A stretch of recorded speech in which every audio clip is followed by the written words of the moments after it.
Hello friends, स्वागत है हमारे यूट्यूब चैनल में आपका। मेडिकल मेडिकल बहुत बड़ा इशू है।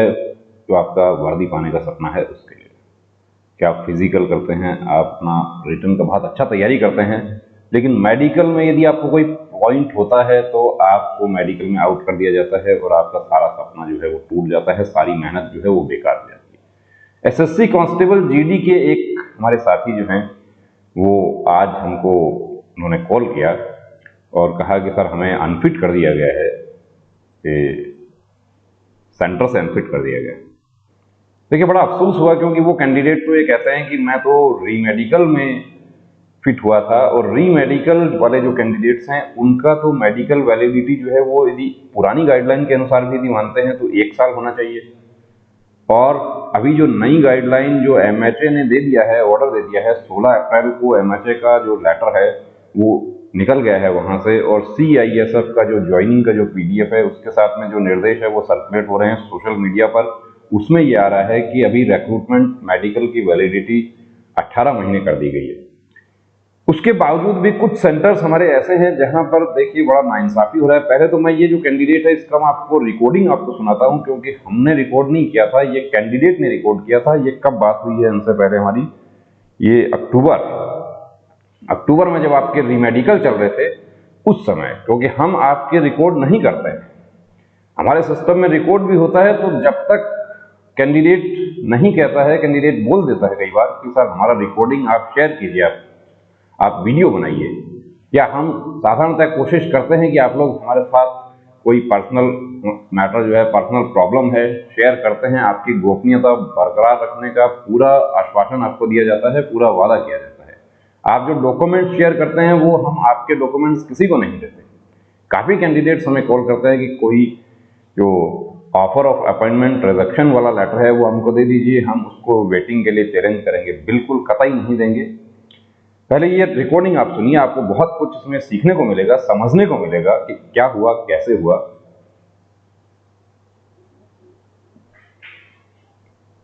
हेलो हेलो, आप बताइए क्या पॉइंट है आपका? सर हम आपके व्हाट्सएप पर सर एक रिपोर्ट भेजे हैं सर। हाँ, वो जो हमको हम आईटीबीपी रांची में, मतलब मेरा रेफर करके भेजा था Aziz medical, Rajendra medical college Ranchi. हाँ जी। तो वहाँ जो हम लोग को डॉक्टर साहब हैं हड्डी रोग विशेषज्ञ के, उन्होंने रिपोर्ट बनाई मेरा, वो हम बॉडी चेकअप किए पूरा। रिपोर्ट बनाए सर, तो वही रिपोर्ट आपके पास भेजे थे। उसमें तो नॉर्मल लिखा हुआ है सर, लेकिन एक व्यक्ति है जो यही कहा है, कैंप का ही है, वो हमको बोल रहा है सर कि आपका इस रिपोर्ट से नहीं होगा सर। आप आज फिर हमको बुला रहे हैं, पर्सनली बुला रहे हैं रिम्स की, हम करवा देंगे। हम सर पिछले 30 तारीख को आए हैं सर, आज 8 तारीख हो गई, मेरा रिपोर्ट अभी तक नहीं यहाँ मेडिकल कंप्लीट हुआ है। हाँ, कोई बात नहीं। आप देखो, आप एक तो कूल रहो, आप बिल्कुल तसल्ली रखो। अभी हम देखते हैं, 1 मिनट आपका देखते हैं। आपका होल्ड देखिए, बताइए सर। हाँ, होल्ड कीजिए आप 1 मिनट। जी सर। देखिए, ये आपका जो है, आप काफी समय से आप जुड़े हुए हैं, आप 25 से आप जुड़े हुए हैं हमारे से। जी सर जी। आपका फीमोसिस लिखा था, उसका आपने ऑपरेशन करवा लिया। फीमोसिस का तो आपको कोई प्रॉब्लम नहीं लग रहा होगा, मुझे लगता है। हाँ जी सर, फीमोसिस में नहीं लिखा था सर, एक्सटेंशन सब एल्बो। फीमोसिस का आपका पॉइंट चेक कर लिए थे वो हेडक्वार्टर में? हाँ सर, चेक कर लिए थे। फीमोसिस चेक कर लिए थे। फीमोसिस में आपको, इसके अलावा आपके वहां पे एक प्रॉब्लम और थी कि कुछ कैंडिडेट्स को जो था वहां पे दम पाया गया था। कि जो आपके साथ में आए थे, हाँ, उन सब सभी तो रिजेक्ट कर दिए सर। सिर्फ उसमें जानते हैं सर, 5 तो पास हुए 30 लड़का में। अब मेरा रिजल्ट पेंडिंग। आपका रिजल्ट पेंडिंग है आपका? हाँ सर, 5 लड़का ही पास हुए हैं अभी तक। आपको सिर्फ इसलिए पेंडिंग रख सकता है कि वो जो कैंडिडेट आपसे पैसा मांग रहा है वो आपको पेंडिंग रखा हुआ होगा, ये हो सकता है। चलिए, कोई बात नहीं, देखिए वो छोड़िए उसको यार। आप यदि फिट हैं तो आपको ऐसे नाजायज अनफिट नहीं कर सकते आप। जी सर। देखिए, ये आपका, आपने फिर आपको हाँ, ये आपका रिम्स का जो रिपोर्ट है जी। देखिए, रिम्स का जो आपको ऑर्थोपेडिक के पास में आपको भेजे हैं, रिम्स के पास में, और ये आपको किया था, ये ऑर्थोपेडिक का जो स्लिप है जी इसका डेट में देखो, ये 7th का है आपका, 7th को भेजा आपको, कल ही भेजा है आपको वहां पे। हाँ सर, कल ही मेरा चेकअप हुआ रिम्स में सर। कल रिम्स में चेकअप हुआ। तो देखिए रिम्स का जो आपका ये जो स्लिप है ना, ये स्लिप आपके पास है अभी या ये फोर्स के पास है? ये फोर्स के पास है सर। हाँ ठीक है, फोर्स के पास है, कोई बात नहीं। री मेडिकल आपका रेफर्ड फ्रॉम ITBP। जी सर। अब इसमें डॉक्टर ने यहाँ पे लिखे हैं कि restricted extension bilateral elbow joint जी और restricted rotation bilateral elbow joint, ठीक है जी सर। अब इसमें ये कहते हैं कि स्पाइन भी नॉर्मल है, बायलेटरल नीज भी नॉर्मल है, बायलेटरल जो आपका फुट भी है वो भी अपीयर्स नॉर्मल।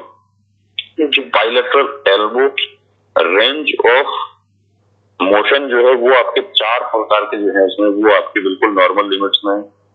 जी आपको ये तो आप खुद भी पढ़ रहे हैं, एक लेमैन अभी आप पढ़ रहे हैं, एक साधारण आदमी जिसको पढ़ेगा वो ये बात कहेगा ये तो नॉर्मल है।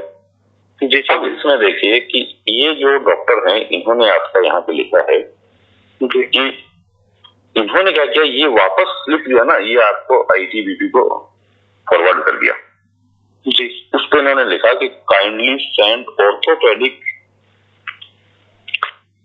ये क्या लिखा है, क्राइटेरिया जो है ना ऑर्थोपेडिक का जो क्राइटेरिया है as per ITBP guideline. For example इन्होंने लिखा है डिग्री ऑफ क्यूबिटस वेरस और क्यूबिटस वाइरस। बाकी देखो आपको एक्चुअली डॉक्टर जो है सिविल डॉक्टर ने यहाँ बहुत अच्छा आपके लिए रिपोर्ट लिखा है। उन्होंने ना तो आपको फिट करके लिखा था, ना इसमें आपको अनफिट किया। उन्होंने यहाँ पे ये किया है कि ये वापस स्लिप जो है आपके नॉर्मल लिमिट्स है सारी, ये बना के ये स्लिप आपको वापस ये जैसे गेंद जो है उन्होंने वापस ITBP को वाले में डाल दी। जी सर। जी अब ITBP से उन्होंने मांगा है कि आप हमें बताइए कि आपकी जो मेडिकल गाइडलाइन, अब ITBP की कोई मेडिकल गाइडलाइन नहीं है, मेडिकल गाइडलाइन किसकी है, होम मिनिस्ट्री की है, जो आपके पास है। अब ये देखिए एक्चुअली रिकॉर्डिंग जो है बहुत बड़ा हो जाएगा, उसको हम पूरा सुनेंगे तो बहुत ज़्यादा समय लग जाएगा। यहाँ पर ये कैंडिडेट जो है इनको लगभग 10 दिन तक इनको बहुत गोल गोल इनको घुमाया गया था और 10 दिन की जद्दोजहद के बाद ये फिट हो जाते हैं। और पॉइंट क्या था, जो पॉइंट था बहुत नॉर्मल सा पॉइंट था कि ये एल्बो जॉइंट जो है इसका मूवमेंट जो है ये मूवमेंट। अब मेडिकल गाइडलाइन देखिए आप उसमें सुन रहे हैं आप रिकॉर्डिंग में कि मेडिकल गाइडलाइन जो है वो ITBP से मांगा किसने, सिविल डॉक्टर ने, सिविल स्पेशलिस्ट ने। मेडिकल गाइडलाइन साथ में भेजने का क्या ड्यूटी नहीं बनता, जो स्टाफ जाता है, जो स्टाफ लेकर जाता है कैंडिडेट्स को सिविल हॉस्पिटल में, सिविल हॉस्पिटल में सिविल डॉक्टर को क्या पता कि मेडिकल गाइडलाइन 20 डिग्री का लेता है, 15 डिग्री का लेता है, रेस्ट्रिक्टेड एल्बो जॉइंट जो है उसमें क्या लेता है। कुछ हमारे साथी यहाँ पर ऐसे भी थे कि जिनको मेडिकल गाइडलाइन सिविल डॉक्टर ने पूछा, उनको हमने मेडिकल गाइडलाइन दिया, बहुत सारे कैंडिडेट्स को हमने दिया।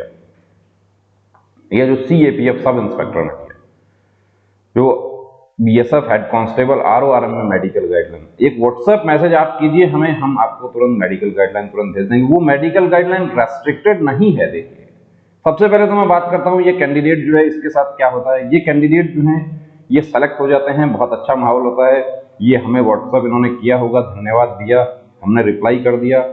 हम तो कई बार ऐसा होता है कि जो व्हाट्सएप के आपके बहुत ज़्यादा मैसेज हो जाते हैं कि उनको 2 दिन की पेंडेंसी में उनके रिप्लाई होता है, जबकि कोशिश हम करते हैं कि उस सेम डे हम आपको रिप्लाई करने की कोशिश करें। अभी ये कैंडिडेट ज्वाइन कर गए, बहुत अच्छा हुआ, सब कुछ ठीक था, ये आश्वस्त हैं कि मेरा तो रीमेडिकल है, तो मेरे ऊपर तो वो नियम लागू नहीं होता जो 1 साल से ज़्यादा हो गया है। जो रिक्रूटमेंट मेडिकल जो है वो 1 साल से ज़्यादा किसका हुआ, 1 साल से ज़्यादा उसका हुआ जो हमारे साथी फिट हुए थे DME में, और जो DME में फिट हुए उनके ऊपर तलवार लटक रही थी कि 1 साल से ऊपर हो गया है, अब हमको आउट कर देगा, हमारा दोबारा मेडिकल होगा। क्योंकि जब तक देखिए आप हो, चाहे हम हो, चाहे कोई भी हो, कोई परिणाम, जो घटनाएं हैं एक सीक्वेंस चलता है, तो उसमें हमारी जो टेंशन है वो भी बदलती रहती है। जब सबसे पहली बार आपने एग्जाम दिया तब आपकी टेंशन क्या थी, मैं एग्जाम में पास होता हूं या नहीं होता। एग्जाम हो गया, उसके बाद आपकी टेंशन शुरू हो गई कि मेरा फिजिकल होगा या नहीं होगा, मेरा पीटी पीएसटी होगा या नहीं होगा। आप बार बार कभी अपनी हाइट नापते हैं, कभी अपना रेस का टाइम निकालते हैं, कभी अपना सीना जो है वो आप देखते हैं, वो भी हो जाता है। उसके बाद की लिस्ट आएगा, उसमें जो मेडिकल की लिस्ट आएगी उसमें मेरा होगा या नहीं होगा, होगा या नहीं होगा, वो भी हो गया। उसके बाद मैं मेडिकल फिट होता हूं या नहीं होता हूं। मेडिकल फिट हो गए, बहुत अच्छी बात है। अब मेरिट आएगी या नहीं आएगी, मेरिट भी आ गई। ये जो कैंडिडेट हैं ये बहुत अच्छा था, सब कुछ ठीक था। अब यहाँ पर सेंटर में इनको मेडिकल में इनको अनफिट कर दिया जाता है। अब सेंटर में मेडिकल में अनफिट करके इनको कैसे हुआ, देखिए आप खुद यहाँ देख रहे हैं कि 10 दिन तक जो नॉर्मल पॉइंट है उसमें 10 दिन तक इधर से उधर इनको घुमाया जा रहा है। अब सेंटर में जो हमारे साथी अनफिट हो गए, देखिए उसमें से कुछ सेंटर्स पे घर जाने के लिए ऑर्डर्स देना शुरू कर दिया है। और दूसरी बात आपको बता दूं कि सेंटर पर जो मेडिकल हो रहा है वो पहले एक डॉक्टर आपका मेडिकल करेंगे, सिंगल डॉक्टर आपका मेडिकल करेंगे। उसमें यदि कोई प्रॉब्लम पाई जा रही है तो वो आपको 3 डॉक्टर का जो मेडिकल बोर्ड होगा, जैसा आपका री मेडिकल में हुआ था उस तरीके से। और यदि वो 3 डॉक्टर का री मेडिकल का बोर्ड जो है वो भी आपको अनफिट कर देता है तो फिर आपके पास घर जाने के अलावा कोई दूसरा रास्ता नहीं बचता है। अब पॉइंट ये आता है हमारा कि जब गृह मंत्रालय ने रिक्रूटमेंट मेडिकल वैलिडिटी को 18 महीने कर दिया है तो इन कैंडिडेट्स के साथ में नाइंसाफी क्यों की जा रही है। हम तो देखिए ये सब पॉइंट उठाएंगे हम। जब हमने मेडिकल गाइडलाइन सर्कुलेट करना शुरू किया था, आप वीडियोस बनाना शुरू किए थे, मेडिकल गाइडलाइन में किस तरीके से मेडिकल के पॉइंट्स होते हैं उसको डॉक्टर से डिस्कस करके, आप लोग जो पिक शेयर करते हो वो हमारे डॉक्टर हैं, हम उनके साथ शेयर करके आपको रिप्लाई करते हैं। खुद डॉक्टर को जब आपके एसएससी कांस्टेबल जीडी के मेडिकल हो रहे थे तो डॉक्टर सर 70 ईयर्स से ज्यादा उनका एज हो गया, वो खुद सिस्टम पर बैठ के आप लोगों के रिप्लाई के लिए ऑपरेटर को गाइड करते थे। उस समय भी हमारे पास में देखिए बहुत सारे मैसेज आए थे कि ये मेडिकल गाइडलाइन आपके पास कहां से आया। ये मेडिकल गाइडलाइन तो ये तो सार्वजनिक है, ये तो गूगल पर अवेलेबल है, हमने बता दिया उसको। देखिए हम कभी जो है गलत हम नहीं करेंगे, और गलत यदि हो रहा है तो हम बिल्कुल आवाज उठाएंगे, वो चाहे किसी भी फोर्स का हो, जो वो चाहे पुलिस के मैटर होते हैं हमारे यहाँ पे स्टेट के, उनके लिए भी हम कोशिश करते हैं। ऐसा नहीं है कि कोई दबा लेगा, क्यों दबा लेगा। कैंडिडेट्स को भी हम यही कहते हैं कि आप सही हैं अपनी जगह, आप मेडिकली फिट हैं, आपको नहीं दबा सकते, आपको नाजायज आपको कोई तंग नहीं कर सकता। और हम भी यदि अपनी जगह सही हैं तो कोई नाजायज हमें भी तंग नहीं कर सकता। देखिए मैसेज वगैरह जो है सर्कुलेट बहुत ज्यादा होते हैं और हम कोशिश करते हैं कि इग्नोर किया जाए, क्योंकि यदि कोई कैंडिडेट जो है वो सेलेक्टेड कैंडिडेट है और वो किसी वजह से हमसे शिकायत है उसको और वो प्रोपेगेंडा कर रहा है, तो वो प्रोपेगेंडा कहीं ना कहीं उसके लिए दुश्वारी परेशानी का सबब नहीं बन जाए। मैं आपको ये कहना चाहता हूं यहाँ पे कि मेरे वो तमाम साथी जो रिक्रूटमेंट मेडिकल जिनका 1 साल से ऊपर हो गया था, उनको अनफिट कर दिया है, घर चले गए हैं। घर पे जाके चुपचाप बैठना नहीं है, क्योंकि आप घर जाके चुपचाप बैठ जाएंगे तो आपकी उम्मीदवारी खत्म हो गई।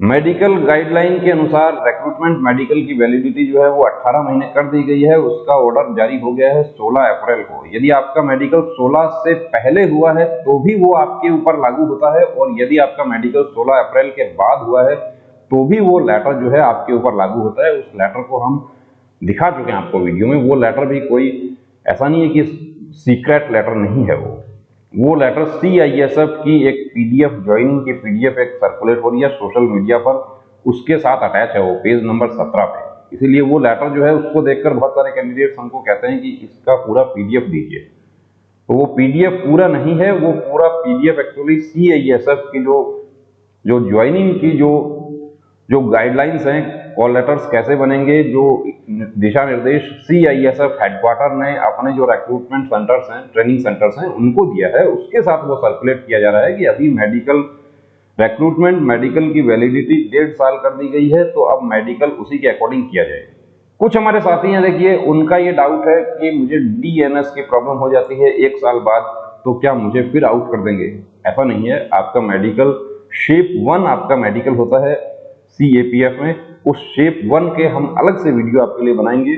उसके लिए हम जैसे ही ये कोरोना लॉकडाउन थोड़ा नॉर्मल हो जाता है, फिर हम कोशिश करेंगे कि हम डॉक्टर से आपका डायरेक्ट इंटरव्यू करने की कोशिश करेंगे, हम क्वेश्चन आंसर सेशन करने की कोशिश करेंगे। तो आप देखिए चैनल से जुड़े हैं और आप चैनल पर भरोसा करते हैं, तो हम आपका धन्यवाद करते हैं।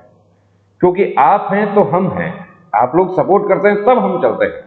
यदि आपको कोई शिकायत लगती है, कोई हमारी बात सही नहीं लगती, आप मैसेज कीजिए, आप अपनी बात कह सकते हैं, हम अपनी बात कहेंगे। बहुत सारे पॉइंट्स ऐसे हैं कि जिसमें कुछ टकराव होता है, तो टकराव नहीं करना है, आप और हम मिल के लड़ेंगे। जिनको वर्दी मिल गई है उनको बहुत बहुत शुभकामनाएं देता हूं, जिनको नहीं मिली है उनको ये कहना चाहता हूं कि अब रुकना नहीं, अब थमना नहीं, अब ठानना है, वर्दी को हर हाल में पाना है।